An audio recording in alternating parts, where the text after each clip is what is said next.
Hello, कैसे हैं आप लोग? आज हम लोग स्टार्ट करने वाले हैं एंशिएंट हिस्ट्री, जिसके अंदर पहला चैप्टर है prehistoric age in India. काफ़ी इंटरेस्टिंग लेक्चर्स होने वाले हैं, जितना मुझे आता है समझाने की कोशिश करूँगा आपको मैं। आपको ऐसे स्टोरी फॉर्मेट में चीज़ समझनी है।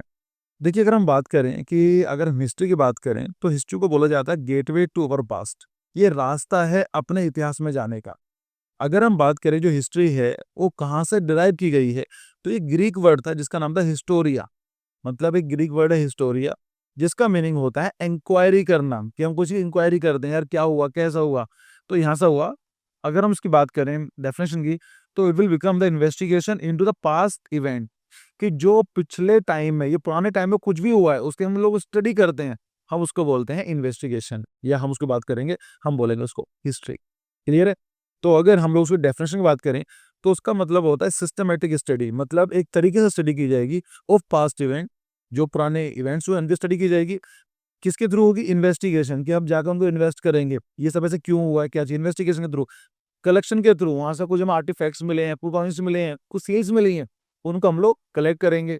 फिर उसको ऑर्गेनाइज करेंगे, क्योंकि जो मिलेगा हमें तो रैंडम मिलेगा, उसको ऑर्गेनाइज भी करना पड़ेगा।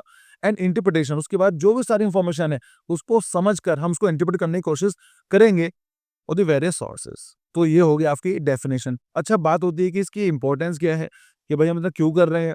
देखिए, it helps to understand culture revolution, मतलब हमारा कल्चर कैसे कैसे इवॉल्व हुआ है, इसके बारे में पता चलता है। पहले हम लोग कैसे रहते थे, फिर कैसे चेंज हुआ, हमारे रहन सहन में, कल्चर में क्या चेंज हुआ, तो ये हमें हिस्ट्री से पता चलता है। क्योंकि हम लोग जी जी रहे हैं, तो it's very short time period, तो हम पुराने पता कैसे चलेगा कि ऐसा 5 साल पहले क्या हुआ, हमारा कल्चर क्या था, आपको हिस्ट्री से पता चलेगा। सोसाइटल डेवलपमेंट, कि सोसाइटी में क्या-क्या डेवलपमेंट हमें देखने को मिले हैं, क्या सोसाइटी कैसे चेंज हुई है। धीमे-धीमे सोसाइटी हंटर गैदर से होते हुए सिविलाइज्ड सोसाइटी बनी है। फिर टेक्नोलॉजिकली एडवांसमेंट, कि जो टेक्नोलॉजी पहले कैसी थी, आज कैसी, और आप जानते हैं टेक्नोलॉजी हर टाइम पे चेंज हो रही है। तो आज जब टेक्नोलॉजी यूज़ कर रहे हैं, हो सकता है क्या, लाइक होगा ही है, अगले 2 साल, 5 साल, 10 साल के बाद ये चेंज हो जाएगी। अब सोच कर देखो, 5 साल पहले टेक्नोलॉजी यूज़ कर रहे थे, उसका क्या पता चलेगा? वो आपको हिस्ट्री पढ़ने से ही पता चलेगा। And the formal formation of the civilisation that shape modern India, कि जो हमारा सिविलाइजेशन है, आज हम लोग बात करते हैं मॉडर्न इंडिया की, वो कैसे पहुंचा है, इसके बारे में हमको हिस्ट्री से ही पता चलेगा। So history study requires critical analysis of multiple sources, मतलब बहुत सारे सोर्सेज होते हैं, बुक्स होती हैं, कॉइन्स होते हैं, आर्टिफैक्ट्स होते हैं, उन सब की स्टडी करना होता है। तो आपको क्रिटिकल एनालिसिस करना पड़ेगा डिफरेंट सोर्सेज का, to separate fact from the fiction. अब हो सकता है कि फिक्शन में कुछ लिखा गया हो, बात की गई हो, लेकिन नहीं, हम हिस्ट्री बात करते हैं, यहाँ पर बात की गई है सिस्टमैटिक स्टडी। इसका मतलब क्या है, कि हमें अपने जो फिक्शन है उनसे हटकर फैक्ट के हिसाब से हम लोग बात करेंगे। अगर हम कोई पुराने टाइम की बात करें, जिससे कोई एविडेंस नहीं है, हम उसको हिस्ट्री कंसीडर नहीं कर सकते। So construct accurate narratives of our shared past, right? तो ये चीज आती है। अब हम बात करते हैं कि सोर्सेज क्या-क्या हो सकते हैं। पता कैसे चलेगा? हम तो इस एज में जी रहे हैं, हमें क्या पता आज से 5 साल, 10 साल पहले क्या हुआ है। तो देखिए, कुछ सोर्सेज होते हैं। एक होता है नॉन लिटरेरी सोर्सेज, एक होता है लिटरेरी सोर्सेज। नाम से क्लियर है। नॉन लिटरेरी सोर्सेज का मतलब क्या है? जो लिखित में नहीं है, मतलब कोई पता नहीं है, लिख के नहीं किसी ने रिकॉर्ड दे दिया कि ऐसा हमारे साथ हो रहा है, आने वाली जनरेशन के लिए नहीं। These are called the non literary source of ancient India. क्या चीज़ हो सकती है? भई, कॉइन्स हो सकते हैं, जिनकी स्टडी को बोला जाता है नुमिस्मेटिक। सो नुमिस्मेटिक का मतलब क्या होता है? Study of the coins. जब कॉइन्स को स्टडी करते हो, पुराने कॉइन्स देखते हो, जै आज हम लोग देखते हैं, लाइक आपने सुना होगा 50 पैसे कॉइन अब भी चलता है, 25 पैसे कॉइन अब नहीं चलता है, बट आपके टाइम में हुआ होगा पक्का। उससे पहले पैसे चलते थे, 1 पैसा, 10 पैसा, 5 पैसा, ये चलते थे। उससे पहले अलग तरह कॉइन्स चलते थे। अगर हम उसकी स्टडी करते हैं, तो कहीं जानकारी मिलती है पास्ट की, तो यही बात तो कर रहा है। सो अर्ली पंचमार्क जो कॉइन्स हुआ कर 6th सेंचुरी बीसी की, वो आप उस टाइम की इकोनॉमिक कंडीशन बताया करते थे, राइट? मेटलर्जिकल नॉलेज के बारे में बात करते थे, भाई किस तरह से बना हुआ है, कॉपर के बने हैं, गोल्ड के बने हैं, सिल्वर के बने हैं, तो उसके बारे में बता रहे हैं। और आर्टिस्टिक ट्रेडिशन कैसा रहा है, कि भाई कॉइन के ऊपर कितना खर्चा किया गया, कितनी तरह की आर्ट्स की गई हैं, तो पता चलता था उस चीज़ के बारे में। फिर आता आर्कियोलॉजिकल एक्सकेवेशंस, मतलब क्या होता है, कोई हम जाकर देखते हैं साइट, हमने क्या करा, एक्सकेवेट की, कुछ खुदाई करी, वहाँ पर कोई साइट मिली, जैसे हड़प्पा की बात करते हैं हम लोग, इंडस्ट्रियल सिविलाइजेशन के बारे में बात करते हैं, वहाँ से भी काफ़ी कुछ जानकारी हमें मिल जाती है। सो जैसे हड़प्पा सिटीज़ को हम लोगों ने देखा, अनर्थ किया, तो वहाँ से पता चला कि भाई यहाँ पर एडवांस्ड अर्बन प्लानिंग यूज़ की गई है, क्योंकि दिखाई दी ना साइट पर जाके, हम लोगों ने देखा उस चीज़ के लिए। सोफिस्टिकेटेड ड्रेनेज सिस्टम पता चला कि भाई अच्छा, रोड जो 9 डिग्री पे कट कर दी है, इसको हम लोग आगे पढ़ेंगे। सोफिस्टिकेटेड ड्रेनेज सिस्टम बनाया गया है, कि पानी हाई लेवल से लो लेवल की तरफ जाता है। इसका मतलब क्या हुआ? ग्रेविटी के बारे में हमको जानकारी थी, राइट? तो हम 4 साल पहले पता चला, क्या पता चला? आर्कियोलॉजिकल एक्सकैवेशन से। फिर होता है एपिग्राफी। एपिग्राफी का मतलब होता है जो इंस्क्रिप्शन, जो उन्होंने लिखा है, स्क्रिप्ट की हुई है, उनका स्टडी करना। सो अशोकन एडिक्ट्स, अशोका ने जो पिलर्स लगाए थे, among India's earliest written records हैं, डॉक्यूमेंट रॉयल डेक्रीज होती हैं, एडमिनिस्ट्रेटिव पॉलिसीज होती हैं, उनकी स्टडी करते हैं, हम लोग बोलते हैं हिपोग्राफी। फिर आता है फॉरेन अकाउंट। इसका मतलब क्या होता है फॉरेन अकाउंट का, कि देखिए बहुत सारे ऐसे ऑथर्स होंगे इंडिया के अंदर, कभी भी पास्ट में तो खासकर कोई लिखने का ट्रेडिशन नहीं था, लेकिन जो हिस्ट्री को हम लोग रिपोर्ट नहीं कर पाते थे। हमारा काम क्या था, अपने आप को शेयर करने का, लाइक अपने नॉलेज को शेयर करने का, बट हमने कभी भी उसको सेल करने की कोशिश नहीं करी, हमने तो लिखने की कोशिश नहीं करी। बट इसका मतलब क्या है कि लिखित में नहीं है, हाँ है। क्यों? कुछ ऐसे भी रहे होंगे फॉरेनर जो किसी बाहर देश में रहे होंगे, जो इंडिया आए होंगे, उन्होंने तो लिखा होगा। मान लीजिए हम लोग कभी जाते हैं घूमने के लिए, व्लॉग बनाते हैं ना वहाँ पर जाके, लाइक मेरे से कश्मीर गए आप, तो कश्मीर का व्लॉग बनाते हो आप, इसका मतलब क्या हो, कहीं न कहीं आप लिखने के लिए नहीं गए, या आप उसकी बात नहीं कर रहे हो, या किसी और कंट्री की बात कर लीजिए, लेट्स से आप श्रीलंका जाते हैं, आप वहाँ फाइनल जा रहे हैं उनके लिए, लेकिन आपने व्लॉग बना दिया, लिख उसमें बताया आपका एक्सपीरियंस, कहीं न कहीं आपको उसके बारे में पता चलता है कि भाई श्रीलंका में क्या चीज़ होती थी। तो यही बात कह रहा है फॉरेन अकाउंट, जैसे मेगास्थनीज था, जिसने एक किताब लिखी, उसका नाम था इंडिका, तो उसके बारे में पता चलता है। फाहियान आए, फिर ह्यूनसैंग आए, तो इन्होंने कहीं न कहीं वैल्यूएबल कंसिडर किए, जो पर्सपेक्टिव बताया इंडियन सोसाइटी के बारे में, इससे भी हमारा पास्ट के बारे में पता चलता है। अब बात करते हैं हम लोग लिटरेरी सोर्सेज क्या है, मतलब जो हमारा लिखित में अवेलेबल जो हमारी बुक्स हैं क्या हैं। देखिए सबसे ऊपर तो आता है कि वेदास आते हैं। वेदास के अंदर हमें कई सारी चीज़ें लिखी हैं, प्रेयर्स लिखी गई हैं, रिचुअल्स लिखे गए हैं, हेमन्स लिखे गए हैं। अब सोच कर देखो, प्रेयर्स के बारे में बताया ना किसकी वैल्यू है, प्रे कब करोगे आप, उसकी बताओगे ना, प्रे का तरीका क्या है, ये आपको पता चलता है। उपनिषद है, फिलोसफिकल डिस्कशन है, कि भाई आत्मा और परमात्मा के जो फिलोसफिकल डिस्कशन बोलते हैं उपनिषद, ये कैसा काम करते हैं, इनके बारे में क्या थ्योरीज हैं, इसके बारे में चलता है। फिर आपको महाभारत के बारे में बात चलती है कि भाई एथिक्स क्या होते हैं, धर्म की स्थापना क्या की जाती है, वॉरफेयर कैसा होता है कि हमें रूल्स रेगुलेशन फॉलो करना पड़ता है, परिवार को कैसा बचाना होता है, कैसे हमें कन्क्योर करना है। फिर रामायण के बारे में बात करता है, उस टाइम के सोशल पॉलिटिकल स्ट्रक्चर के बारे में बताई जाती है। ठीक है? उसके साथ-साथ ये नहीं सिर्फ हिंदू के बारे में बात चल रही है सनातन, नहीं, अगर आप बुद्धिस्ट की त्रिपिटक देखेंगे और जैन के जो अंगास देखेंगे, वहाँ भी आपको कहीं न कहीं उस टाइम की सोसाइटी में जानकारी मिलती है। So this come under the literary sources. अच्छा, इसका मतलब ये नहीं सिर्फ रिलिजियस थिंग ही है, आपको सेक्युलर लिटरेचर के बारे में काफ़ी कुछ पता चलता है। जैसे फॉर एग्जाम्पल धर्मशास्त्र है, ये जो कौटिल्य ने बताया है कि भई एक सोसाइटी ड्यूटी क्या है आपकी, अगर आप सोसाइटी में रह रहे हो, आपकी ड्यूटी क्या बनती है, आपकी प्रॉपर्टी के लॉज़ क्या हैं, जुडिशियल पनिशमेंट क्या है, राजा कैसे काम करेगा, राजा के ऊपर क्या-क्या ज़िम्मेदारियाँ होंगी, ये सब चीज़ें हमें धर्मशास्त्र के बारे में चलता है।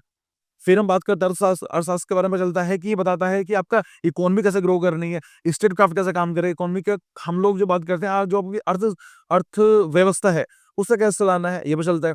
कालिदास के वर्क हैं, जो कालिदास जी ने काम किया है, गुप्ता के टाइम पे जो काव्य लिखे गए हैं, वो कहीं न कहीं बताते हैं कि जब कोई आप एक एक एक नाटक लिखोगे, एक कहानी लिखोगे, एक मान लीजिए आप प्रेयर लिख रहे हो, कुछ भी लिख रहे हो, तो उसके बारे में बताओगे ना, उस टाइम के पीरियड की बात पता चलती है, राइट? संगम लिटरेचर, अगर आप साउथ इंडिया में जाते हैं, तो वहाँ पर आपको तमिल टेक्स्ट देखने को मिलेगा, जो कहीं न कहीं साउथ इंडिया का जो स्टैंडर्ड ऑफ लिविंग बता रहा है, वे ऑफ लिविंग के बारे में बात कर रहे हैं। तो these fall under the literary sources. चलिए आगे देखते हैं। अच्छा, अगर हम बात करें कि इंडियन हिस्ट्री को हम लोग 3 पार्ट में डिवाइड कर सकते हैं। एक होता है प्री हिस्ट्री, एक होता है प्रोटो हिस्ट्री, एक होता है हिस्ट्री। अब बोला तीनों में डिफरेंस क्या है? फ़र्क है। देखो, प्री हिस्ट्री का मतलब होता है बहुत ही पुराना। बहुत पुराना का मतलब क्या है कि ऐसा टाइम पीरियड रहा होगा जब किसी ने लिखना स्टार्ट नहीं किया होगा।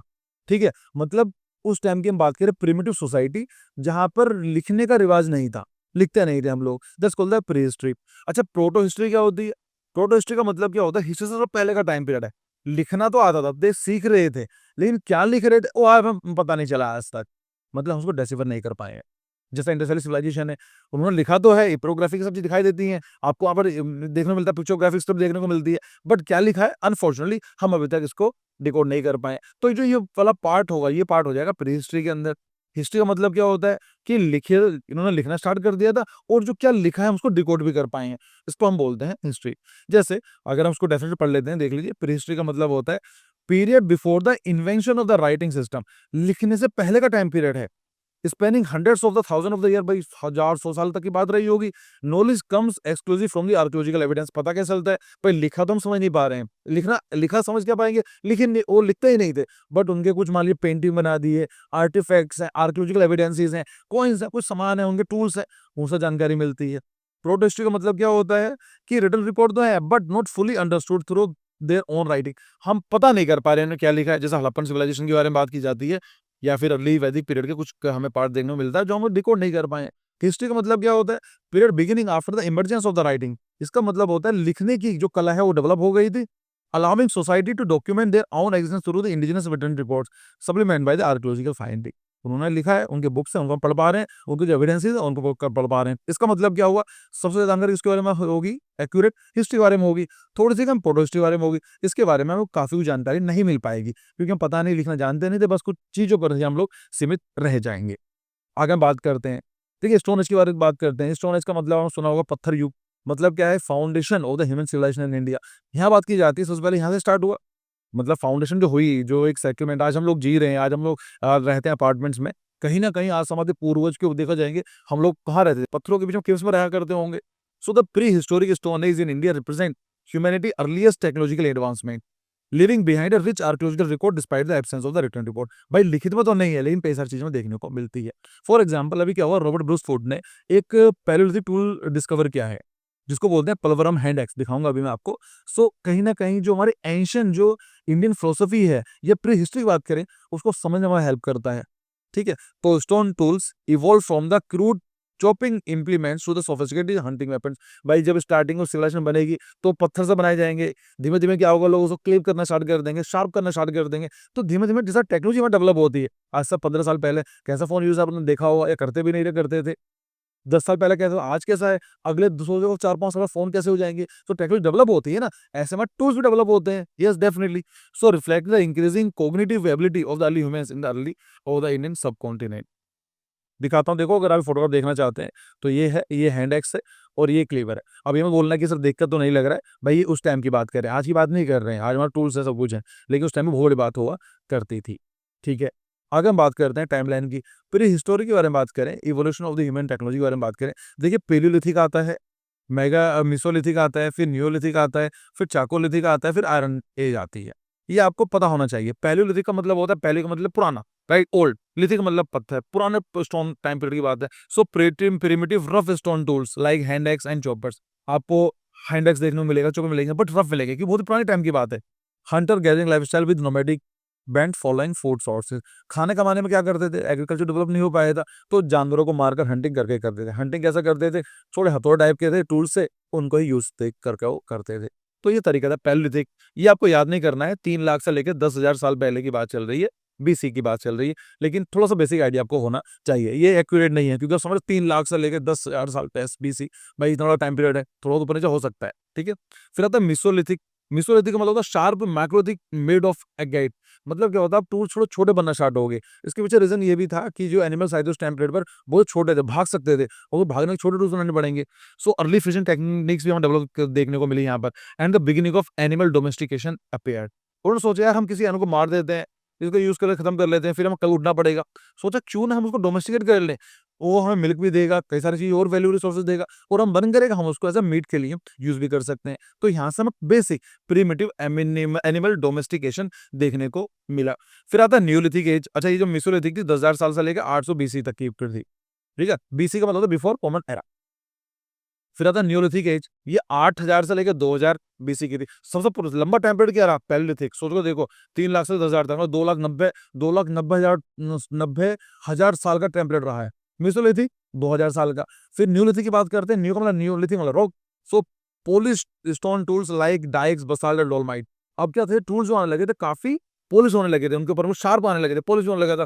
First agriculture communities and permanent settlements हमें देखने को मिलती है। अब एग्रीकल्चर धीमे धीमे और डेवलप होने लगा, लोग समझने लगे अच्छा एग्रीकल्चर कर सकते हैं, इसको हम उगा सकते हैं, जो काम के प्लांट्स उसको उगाओ ना। तो समझ गए इंसान ने, थोड़ा सा कॉग्निटिव एबिलिटी उसको लगाया, रीजनिंग करी, लगा कि हम उसको उगा सकते हैं। और हमें कहीं ना कहीं, अब एग्रीकल्चर कर रहे हैं आप, तो आपको कहीं ना कहीं सेटलमेंट करनी पड़ेगी। अब ऐसा नहीं कर सकते, आपने आज खेती लगाई है, पेड़ पौधे लगाए हैं, तो कल कैसे मूव कर सकते हो, आपको साल भर रुकना पड़ेगा उस चीज के लिए। फिर आता चाकोलिथिक, ये होता है 4,000 से लेकर 1500 बीसी तक की। यहाँ पर कॉपर ब्रॉन्ज टूल देखने को मिले, साथ साथ स्टोन के साथ साथ स्टोन थे, बट कॉपर ब्रॉन्ज के टूल्स हमें देखने को मिले। ठीक है, early metallurgy and more complex social organisation. अब जो सोशल ऑर्गेनाइजेशन थोड़ी सी और कॉम्प्लेक्स हो गई, इनको हम आगे पढ़ेंगे डिटेल में, डोंट वरी। ठीक है, फिर आता आयरन एज, 1500 बीसी की बात चल रही है। So iron tools and weapons. अब हमें क्या आयरन के बारे में पता चला। अच्छा, एक क्वेश्चन बहुत बनता है कि भाई पहले कॉपर आया, ब्रॉन्ज आया, आयरन आया, इसको याद करते होता हूँ, सीबी याद कर लीजिए, सीबीआई होता है ना। तो C4 याद कर लो, कॉपर। पहले कॉपर आया, फिर ब्रॉन्ज आया, फिर आयरन आया, राइट। तो ऐसे याद कर लीजिए। तो यहाँ पर देखो, पहले कॉपर आया, फिर ब्रॉन्ज आया, फिर यहाँ पर आयरन टूल्स हमें देखने को मिले। सो यहाँ पर क्या हुआ, एग्रीकल्चर अच्छा डेवलप हो गया, क्योंकि अब आयरन टूल्स आ गए थे, बहुत ईजी था आपके लिए पूरा ग्राउंड क्लियर करना। Increase warfare. अब भाई सबसे वाली बात है, जैसे डेवलप होगी सोसाइटी, लड़ाई भी करेगी आपके आपस में। Emergence of the historical cultures हमें देखने को मिलते हैं। अच्छा, पता कैसे चलता है? देखिए, इन टेक्निक्स का हमें यूज़ की जाती हैं। एक होती है कार्बन रेडियो कार्बन डेटिंग होती है, कि जो कार्बन होता है वो धीमे-धीमे अपनी जो वैल्यू खत्म करता रहता है, उसको हम स्टडी कर लेते हैं। 65 साल में आधा हो जाता है, राइट? इतना कुछ है। तो ये तो आपको तरीका पता है। आप मुझे कमेंट सेक्शन में बताएँगे कि किसने खोज की थी? ये क्वेश्चन पूछा गया है कि रेडियो कार्बन डेटिंग की टेक्निक जो है किसने बताई थी है? तो इसका मुझे कमेंट में बताइए, मुझे नाम याद है बताऊँगा नहीं मैं आपको। आप मुझे कमेंट सेक्शन में बताइए, राइट? फिर होता है एक टेक्निक और होती है ड्यून्डोक्रोनोलॉजी। डेंडोक्रोनोलॉजी का मतलब क्या होता है? देखिए, इसमें क्या होता है कि जो हमारे पुराने जो पेड़-पौधे हैं, वो फोर्सेस बन चुके हैं। बट कहीं न कहीं अगर जो रिंग्स होती हैं, हम पेड़ देखते हैं उसकी रिंग्स बनी होती हैं, और वो रिंग्स जो बनी हुई कई हज़ार सालों में, हज़ार तो नहीं बट 100 साल के आस-पास तो लगता है कि ट्री को, और ज़्यादा भी टाइम लगता है। तो हमें कहीं न कहीं पता चल जाता है कि अच्छा ट्री कैसे डेवलप हुआ है। एक रिंग बनी होगी, अगर उस टाइम में कोई प्रॉब्लम रही होगी, ऑक्सीजन की कमी रही होगी, तो दिखाई दे जाएगा। होता है ना, जैसे हम लोग एक है, अगर मान लीजिए एक एक पर्सन है, तो बड़ा बड़ा हो रहा है धीमे-धीमे। अगर वो मान लीजिए कुपोषण शिकार रहा हो बचपन में, उसकी दिखाई देगी कि भई उसकी जो हड्डी का डेवलप साइज़ ना डेवलप नहीं हो पाया होगा। तो कहीं न कहीं स्टडी कर सकते हैं। सो डिएंड्रोलॉजी का मतलब होता है scientific method of dating events and climate change by the counting analysing the tree rings. जो ट्री की रिंग्स होती हैं, उनको स्टडी करके हम लोग देख सकते हैं। Offer a unique window into the India's prehistoric past. इसमें क्या होता है? Precise dating, pinpoint the exact year of tree felling, कि कौन से टाइम पे ट्री गिरा था ये। Critical for stabilising chronological of ancient wooden structure and artefacts in archaeological sites. Variation rings in tree with reveal past climate pattern. अब tree का कोई रंग डार्क दिखाई दे रहा है, कुछ लाइट दिखाई दे रहा है, तो उस टाइम केमिकल कंपोजिशन वाला बता देगा भाई कि कुछ टाइम पे कौन-कौन सी चीज़ें हुआ करती थी। Provide insight into the drought, flood या फिर किस तरह का, तो आपको काफ़ी कुछ पता चल जाता है। ठीक है? फिर आता है कि इसको हम लोग, ये बेसिक इंट्रोडक्शन था, हम इसके आगे पढ़ेंगे, पढ़ जाएँगे, देखते हैं कब तक सपोर्ट करेंगे। मैं इसको पूरी सीरीज़ कंप्लीट करने वाला हूँ। तो कई सारी चीज़ें हमें देखने को मिलती है, वर्ल्ड का ओल्डेस्ट टूल हमें देखने को मिलता है। लाइक हमें कुछ स्टोन टूल देखने को मिले हैं जो लगभग 2.5 लाख साल पुराने हैं। तो कहीं न कहीं बताते हैं कि वो सोचते हैं ना, इंडियन सबकॉन्टिनेंट में जो ह्यूमन्स आए थे अफ्रीका से, दिखाते हैं नहीं यार, एक्चुअली भी हिस्ट्री कुछ और भी हो सकती है। क्योंकि 25 ढाई लाख साल पुराने टूल्स मिलना, जब वो आए बाहर से थे, तो इसका मतलब उससे पहले फिर कैसे मिल सकते हैं? यहाँ पर फर्स्ट प्रॉब्लम की बात की जाती है कि जो न्यूलिथिक साइट थी मेहरगढ़, अब पाकिस्तान में है। वहाँ पर आपको व्हीट और बार्ली का देखने को मिलता है, खेती की जा रही है। तो कहीं न कहीं दिखाया जाता है कि एग्रीकल्चर कम्युनिटी तो इंडिया में डेवलप हुई थी भाई पहले से ही, ये आती है। अनडिसिप्लिन्ड मिस्ट्री भी है कि despite decades of the intense research by the linguistic, क्या लिखा गया है उसको पढ़ने की कोशिश कर रहे हैं, आर्कियोलॉजिस्ट हैं। हड़प्पा की जो स्क्रिप्ट है, हड़प्पन जो स्क्रिप्ट है, वो आज भी हम लोग डिसिफर नहीं कर पाए हैं, समझ नहीं पाए हैं। जिसके अंदर लगभग 400 डिस्टिंक्ट सिंबल्स हैं, इंग्लिश में 26 होते हैं, है राइट? तो 2600 400 कितना बड़ा फ़र्क है। राइट? तो ये बात कहते हैं। ये आयरन रिवॉल्यूशन, ये तो हम लोग आगे पढ़ेंगे। अर्ली वैदिक पीरियड और लेटर वैदिक पीरियड के बीच में जो डिस्टिंक्शन है आयरन की है। हम देखेंगे कि उससे क्या हुआ कि wide spread adoption of the iron tools about 1500 BC enabled large scale forest clearing. हुआ क्या था कि यहाँ पर अब जब आयरन टूल लगने लगे, तो हम पेड़ पौधों काट सकते थे। उससे क्या हुआ, आपका एग्रीकल्चर एक्सपेंशन हो गया। ठीक है? और यहाँ पर क्या हुआ, पावरफुल किंगडम्स डेवलप हो गए, जैसा कि मगध की बात करें। तो काफ़ी इंटरेस्टिंग होने वाली है। अगर आपको वीडियो लेक्चर पसंद आया हो, तो प्लीज़ लाइक कीजिए, मुझे थोड़ा मोटिवेशन मिलेगा और वीडियो को हम लोग कंटिन्यू करने वाले हैं। So see you in the next video. Bye bye.